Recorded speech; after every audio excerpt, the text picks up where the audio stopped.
When the robe cracked, extended 10-minute version. He had always believed that his robe would protect him forever. An impenetrable shield forged by years of lofty credentials and polished courtroom performances. Yet when Judge Boasberg began shielding political insiders and bending the rules for powerful allies, the entire system trembled under the weight of his quiet complicity. And it was in that very moment that Pam Bondi decided she would turn the entire system on its head. It began on a brisk morning in Tallahassee. In a packed press room filled with journalists, legal experts, and curious onlookers, Pam Bondi stood behind a modest podium. Her hair was pulled back tightly, her expression one of calm determination, and her voice carried the quiet power of someone who had seen too much injustice to remain silent.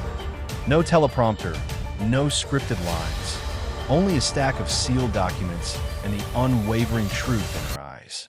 "This is not about politics. It's about trust," she declared, her tone precise and measured.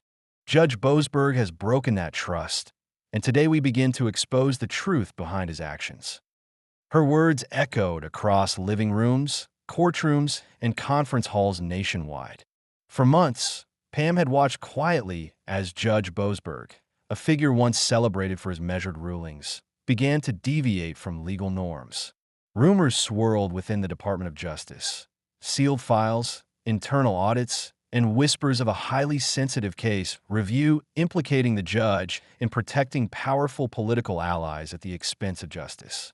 The catalyst came during a tense session in a Washington courtroom when Boasberg issued a controversial restraining order to block the deportation of 5 individuals with alleged ties to a notorious gang. The ruling, delivered verbally and without a formal written order, created a loophole that allowed Homeland Security to proceed unchecked. This wasn't a mere mistake. It felt calculated, as if Boasberg had purposefully set a precedent that protected certain interests. That night, behind closed doors, Pam Bondi made a call that would ignite the spark of accountability. In hushed tones over a secure line, she told a trusted White House council member, "He's protecting criminals. He's not interpreting the law. He's hiding behind it." That single call transformed into a flurry of internal investigations. Over the next 48 hours, her team compiled evidence from quiet interviews with former clerks, internal memos leaked by a whistleblower from the D.C. Circuit, and encrypted message logs between Boasberg and his aides, all painting a damning picture of deliberate obstruction and judicial sabotage. In the press conference that followed, Bondi stood tall and unyielding. Her voice, devoid of theatrics yet filled with raw determination, cut through the stunned silence of the room. "Obstruction of justice is not a minor miscalculation," she stated firmly. "It is a deliberate, calculated effort to erase accountability.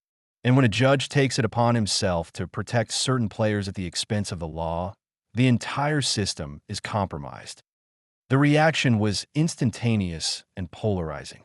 Cable news anchors stumbled over the breaking headlines, legal scholars scrambled to analyze the ramifications, and ordinary Americans began to question a system that had long been shrouded in reverence. Pam Bondi's pursuit wasn't mere political posturing. It was a call to arms for transparency and accountability, a battle cry for those who believed that no one, not even a sitting federal judge, was above the law. As details emerged, Bondi's investigation revealed a series of disturbing anomalies. Internal messages hinted at attempts to bury key evidence, including encrypted text from a federal staffer that read, "We'll bury it in pre-trial. No files, no panic unless forced." These messages, though cryptic, confirmed her worst fears. Judge Boasberg was orchestrating a cover-up, carefully erasing his trail in sensitive national security cases and immigration rulings. His rulings, once regarded as measured and impartial, now appeared as part of a larger pattern, one that protected powerful interests at the expense of justice. Pam's team dug deeper, unearthing inconsistencies in case management notes, missing calendar entries, and personal communications that suggested conflicts of interest. Each new piece of evidence reinforced her resolve. This wasn't just about one judge. It was about an entire system that had allowed its gatekeepers to become the very obstacles to accountability. Behind the scenes, the drama escalated further. The Department of Justice began subpoenaing call records and emails, while internal audits sought to reconstruct timelines that seemed intentionally warped. News outlets buzzed with whispers of Signalgate, a term that quickly became a rallying cry on social media for those demanding transparency. The term wasn't just about a messaging app. It encapsulated the idea that hidden messages, carefully deleted and obscured, were now the linchpins of a scandal that stretched from the courtroom to the halls of power. For Pam Bondi, the battle was as much personal as it was professional.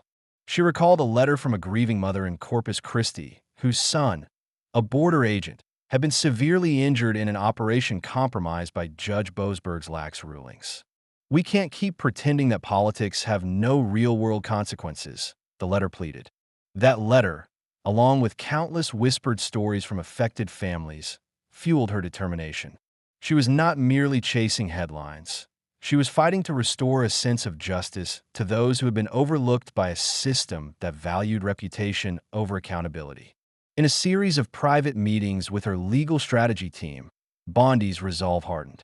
"I'm not letting this get buried in an inspector general's report 3 years from now," she declared. "We must act now, or these truths will remain hidden and the public will never know." Her team worked tirelessly, coordinating with federal investigators and piecing together a dossier that was both comprehensive and explosive. Every document, every message, every missing piece became ammunition in a battle that was steadily gaining momentum. The turning point came when Boasberg's actions could no longer be ignored. Formal charges were filed: willful concealment of evidence, misuse of judicial authority, and failure to recuse in cases with clear conflicts of interest. The courtroom was a study in restrained tension as the charges were read, each word a blow to a man once deemed untouchable. In that moment, the gavel fell not with the dramatic flourish of a Hollywood climax, but with the sober weight of reality. Though some charges were later dismissed due to technicalities, 2 key indictments remained. Judge Boasberg was permanently disbarred from presiding over federal cases and faced a recommendation for further federal review. The sentence was clear: his time on the bench was over. As the dust settled, the public's focus shifted from the spectacle of a fallen judge to a deeper, more enduring question: can we trust the guardians of justice? Pam Bondi's actions sparked a nationwide conversation about the integrity of the judicial system. Coffee shops, social media threads, and family dinner tables buzzed with discussions about accountability and reform.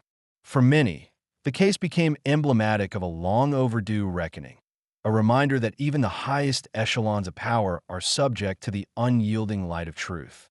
In one of her few public appearances after the trial, Bondi addressed a room of first-year law students. With no notes, just her voice and the weight of experience, she urged them: don't chase headlines, chase the truth. Because if you don't, someone else will write your story for you. Her words resonated far beyond the classroom, echoing in courtrooms, on cable news, and in the hearts of those who believed in genuine justice. Judge Boasberg's fall, while monumental, was only the beginning.